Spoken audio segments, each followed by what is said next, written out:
My name is Mara L. Whitfield, and I am 36 years old. It started the way every forced celebration had started for the last few years, with me arriving early and already bracing myself for the role I knew I'd be assigned.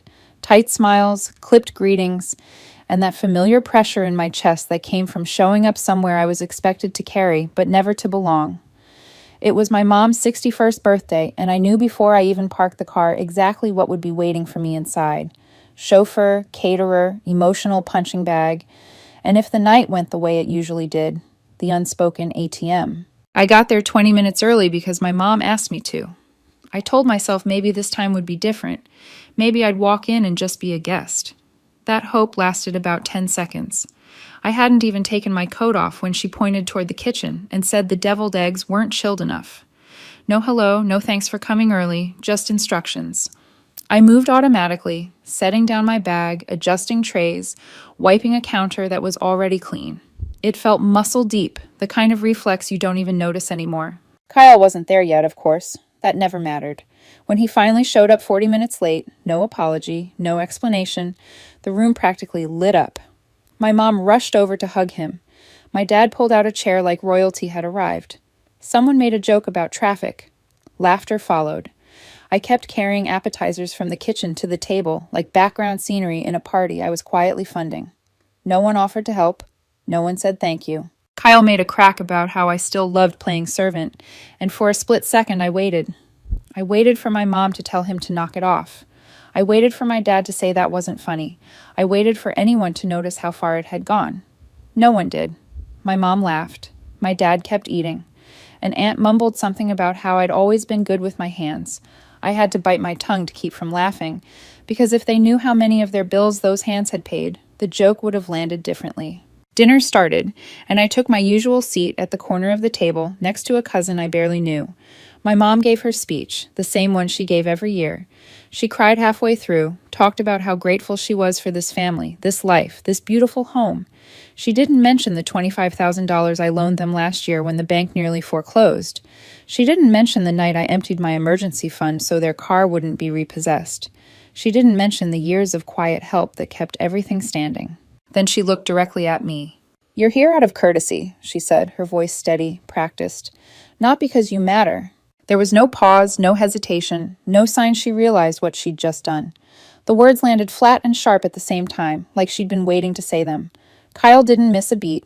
He laughed and added, "At least they let you in." A few people shifted uncomfortably. Someone cleared their throat. Then someone changed the subject, and just like that, the moment passed, at least for everyone else. I stayed for dessert. I complimented the lemon cake. I even drove my aunt home afterward because I was raised to be polite, to smooth things over, to not make scenes.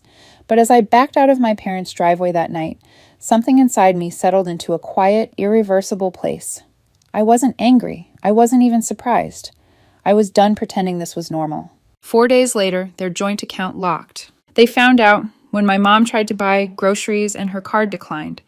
Then the electric company called. Then the internet cut out. Then my dad's cell service dropped. I didn't warn them. I didn't explain. That account had my name on it for one reason only, to make sure their essentials were covered. But they made it very clear I was just a courtesy. So I took mine elsewhere. The lawyer's letter went out next. Certified, return receipt requested. It outlined the $25,000 loan I'd made on January 14th of the previous year, with a simple agreement signed by both of them stating repayment within 18 months. 18 months had passed. No payments, no attempts, just excuses and silence. I gave them 15 business days to respond. They didn't take it seriously. On day 16, I got an email from my mom that said, "This is very hurtful. I never thought you'd stoop this low. We're family." No mention of the money. No attempt to make things right. Just guilt wrapped in a lazy sentence that probably took her 3 minutes to write. I didn't reply. Instead, I called Rachel, the attorney I'd quietly hired a month earlier, just in case they tried to drag this out. I filed the paperwork the next day. $25,000 in a formal civil complaint, plus legal costs and late fees. Every document was in order. Wire transfers, signed agreements, screenshots of texts where my mom promised they'd pay me back before Christmas. That Christmas had been 2 years ago. The court date was set for 3 weeks out. I didn't tell anyone. I went to work like nothing was happening. I slept badly. My chest hurt in the mornings. I started jogging just to burn off the anger. 10 days before the hearing, my mom posted a photo of her and my dad on the front porch, holding mugs like they were in a Hallmark movie. The caption read, "Some storms come to clear the path. Let go. Let God." People commented about strength and forgiveness.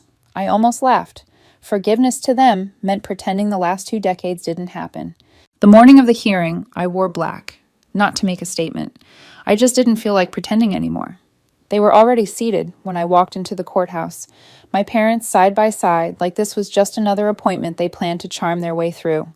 My mom smiled at me as if we'd run into each other at the grocery store. My dad gave a slow nod, the kind that used to mean everything was fine, that we were still playing the same quiet family game where no one said the truth out loud. Kyle wasn't there. I noticed that immediately. He never showed up when things required accountability. They didn't bring a lawyer. That should have been my first clue that they still didn't understand how serious this was. All they had was a manila folder that looked like it had been sitting in a drawer since the 90s, edges bent, papers sticking out at odd angles. I sat down across the aisle, alone, hands folded, heart pounding in a way that surprised me. I wasn't scared of the judge. I was scared of how little they seemed to care. When the case was called, we stood. The judge asked for documentation. My parents shuffled through their folder, pulling out screenshots of vague text messages, a few bank statements with parts circled in pen, and then, unbelievably, a handwritten note claiming I had offered the money as a gift in the spirit of family reconciliation. No dates, no signatures, no agreement, just words they hoped would be enough, because words always had been before. I handed over my documents without a word. Wire transfers with timestamps, the signed repayment agreement in black ink, repayment due within 18 months, screenshots of messages where my mom wrote, "We'll pay you back before Christmas, don't worry." The judge asked which Christmas.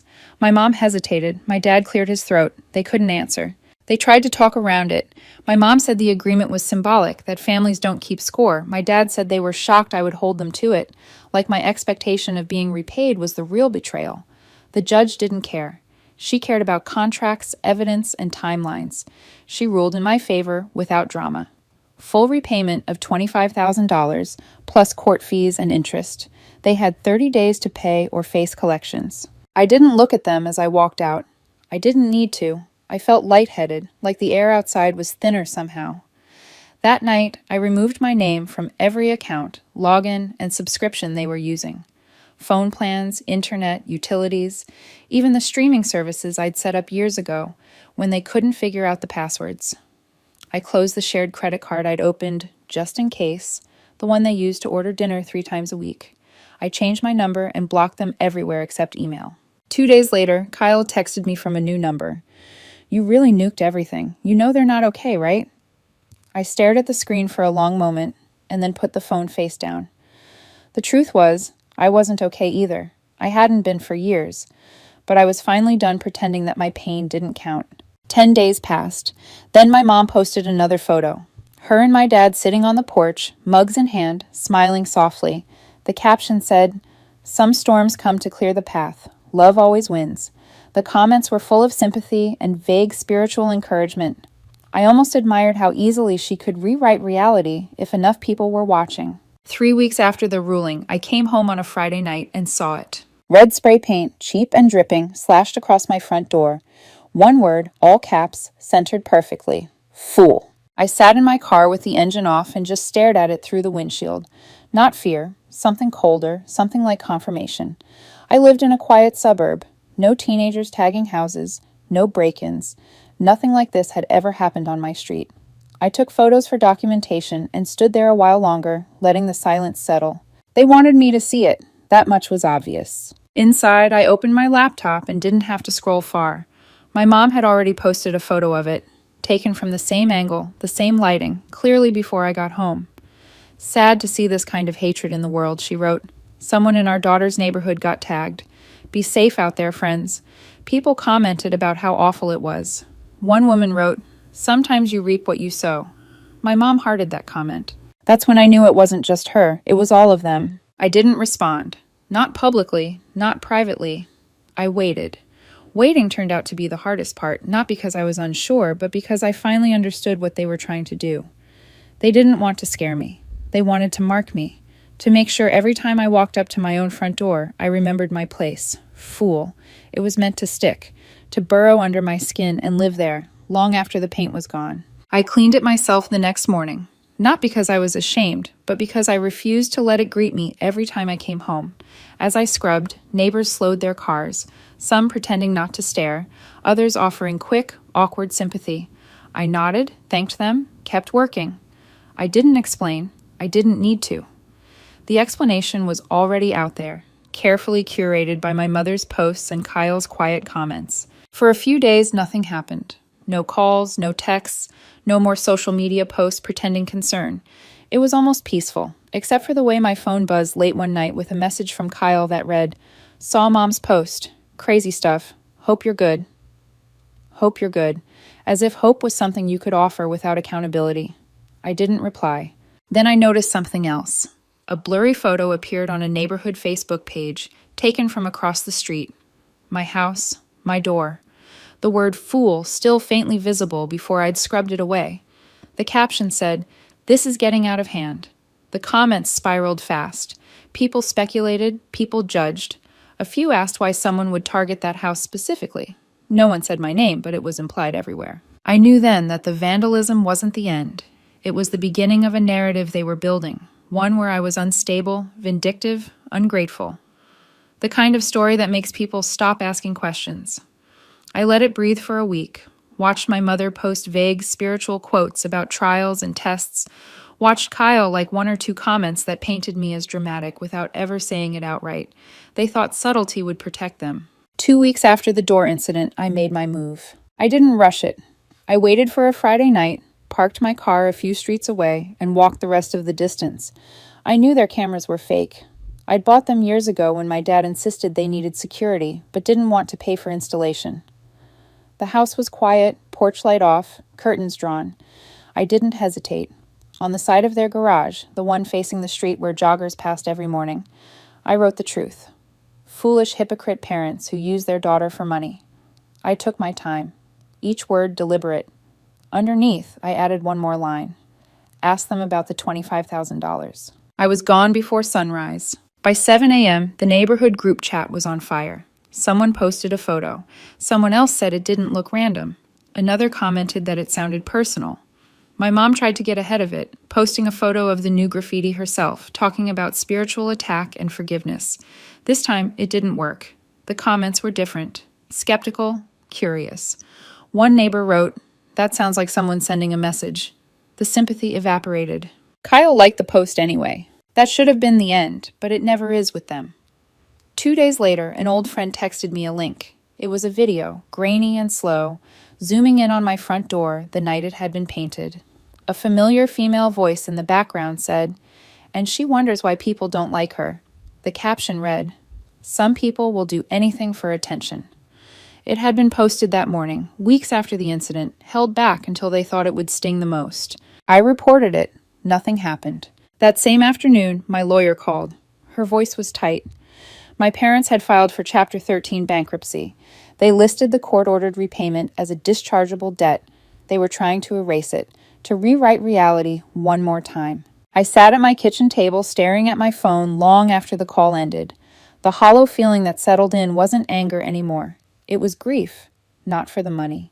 For the parents I kept hoping would show up instead of these people who kept choosing manipulation over truth. That night, a number I didn't recognize called me. I almost ignored it. I'm glad I didn't. "Mara," a familiar voice said. "It's Jack, your uncle."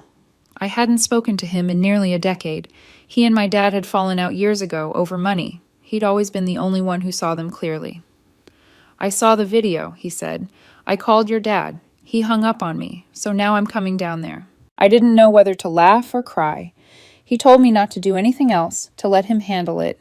For the first time in a long while, someone wasn't asking me to forgive, or to understand, or to be the bigger person. Someone was just saying enough. When Uncle Jack arrived, he didn't knock gently. He walked in like he'd been waiting years for the chance. "I'm not here to play nice," he said. "I gave them 20 years to grow up. I'm done waiting." He went to their house that evening. I stayed back, parked down the street, watching through the gap in the fence. I couldn't hear the words, but I could see the shapes of them. My mom pacing, my dad leaning on the counter, Jack standing firm. When he came back, it was past midnight. "They're unreachable," he said. "Your dad thinks you're trying to ruin them. Your mom thinks the devil's working through you." I told them the truth. They didn't like it. The next morning, Kyle liked another post. That was when I realized this wasn't about winning or losing anymore. It was about survival, about stepping out of a family story that only worked when I played the villain quietly. I didn't feel proud. I felt tired. But for the first time, I also felt free enough to stop explaining myself. Freedom, I learned, doesn't arrive with fireworks. It shows up as a quiet pause where panic used to live. The morning after Uncle Jack confronted my parents, there was nothing. No new posts, no messages, no calls. It was so quiet it felt suspicious, like the calm before something broke. I went to work, answered emails, nodded through meetings, and pretended I wasn't waiting for the next hit. By evening it came. Not from my parents, from the police. 2 officers stood on my porch just after sunset, calm, professional, hands resting lightly on their belts. One of them asked my name. The other explained that a vandalism complaint had been filed. My parents were claiming I was responsible for the graffiti on their garage. I didn't deny it. I didn't confirm it either. I asked if they had evidence. They didn't. No footage, no witnesses, just speculation and a long story about a troubled daughter.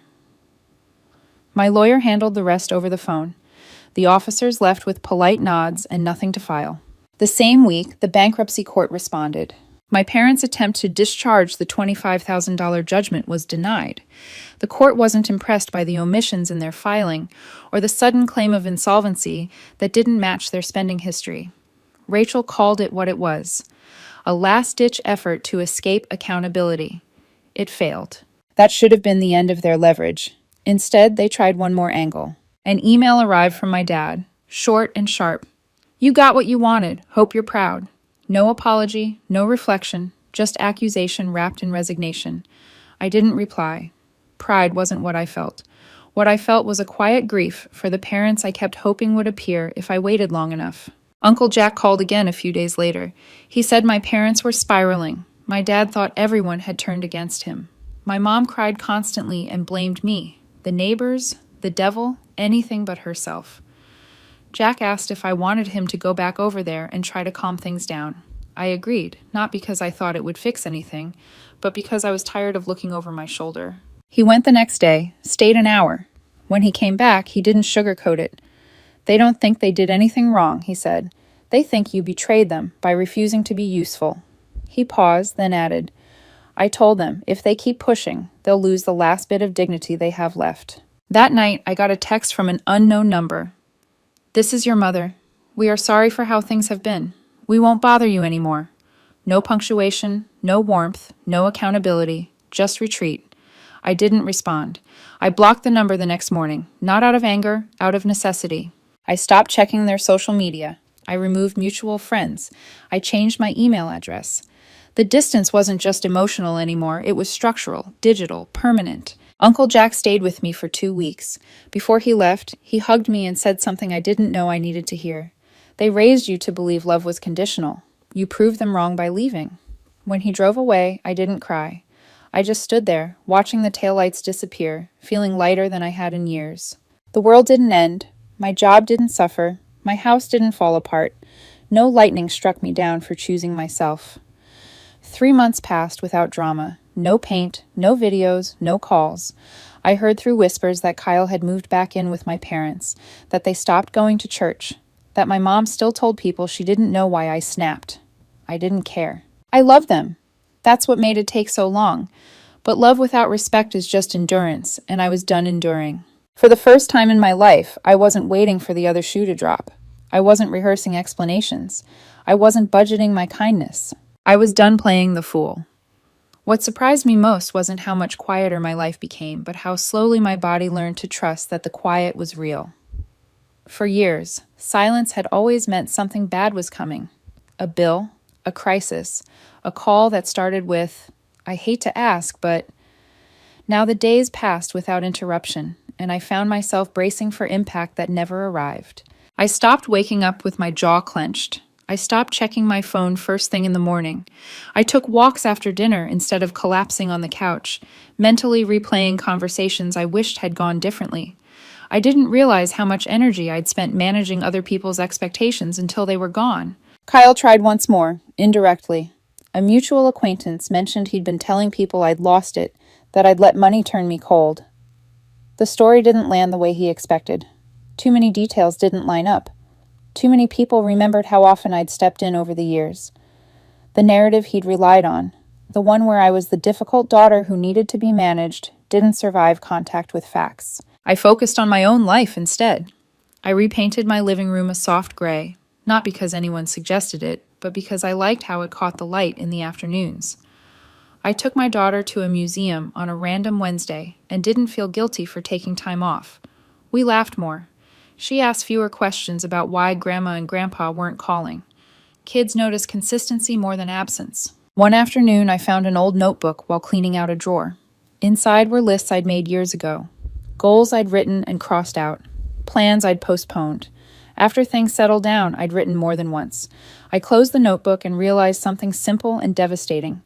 Things were never going to settle down as long as I stayed. That understanding didn't make me bitter. It made me gentle with myself. I stopped expecting closure from people who had never offered accountability. I stopped hoping for apologies that would never come. Instead, I let the absence stand as the answer it always had been. A few months later, my attorney emailed to confirm everything was finalized. No further action. No lingering filings. No surprises. I forwarded the email to a folder labeled Done and didn't open it again. That chapter didn't need rereading. On a quiet Sunday morning, I sat on my porch with coffee and watched my daughter draw with chalk on the sidewalk. She wrote her name in uneven letters, and then mine beside it, looping the letters together like they belonged that way. I realized then that whatever my parents thought they'd taken from me, they hadn't touched the most important thing. I still knew how to build a life that felt safe. I didn't feel triumphant. I felt complete. The last piece didn't arrive with drama. It arrived with clarity. It was a Tuesday evening, ordinary in every way. I had just finished dinner. My daughter was in the other room doing homework, humming to herself, when an email came through from an address I didn't recognize at first. The subject line was simple: I owe you the truth. I almost deleted it without opening it, but something about the timing made me pause.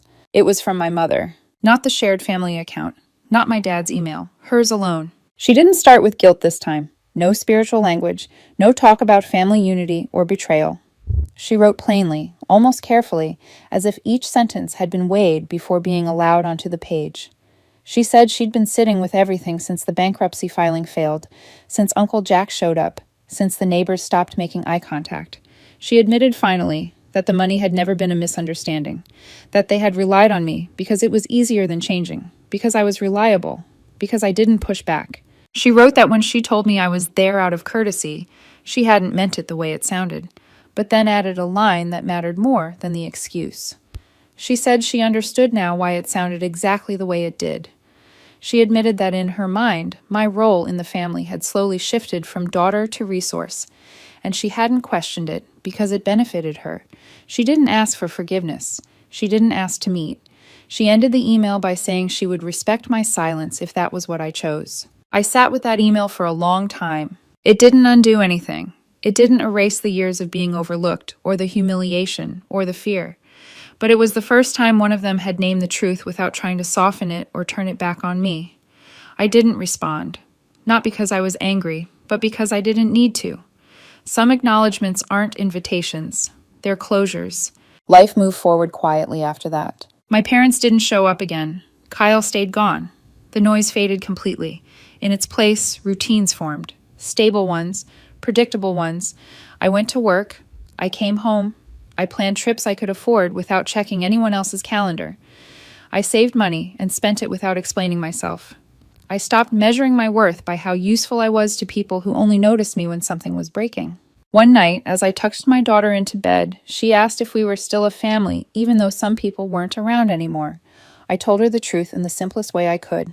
I said family is made of people who show up, who are kind, who don't hurt you on purpose and then ask you to pretend it didn't happen. She nodded, satisfied, and rolled over to sleep. That was enough for me. I didn't win anything. I didn't lose anything. I stepped out of a story that was written for me without my consent. I stopped playing the role that required me to disappear so others could feel whole. They called me a fool. But the real foolishness would have been staying.